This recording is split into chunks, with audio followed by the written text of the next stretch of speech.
তিনটে পেন্সিল খোলা যাবে? এই তিনটে পেন্সিল কি 1 মিনিটে খোলা যাবে? এটা জানার জন্যে আমরা নিয়ে এলাম তিনটে পেন্সিল আর একটা শার্পনার এবং একটা টাইমার। এবারে তাহলে এর উত্তরটা জেনে নেওয়া যাক। এরপর শার্পনার দিয়ে এগুলো ছুলতে শুরু করলাম আর লাগিয়ে দিলাম টাইমার।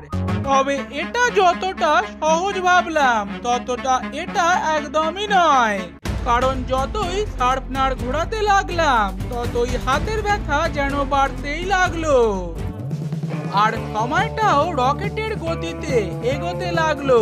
তবে যাই হয়ে যাক না কেন আমাদের এটা করতেই হবে এবং আমরা অনেক কষ্টে এটাও করতে পারলাম।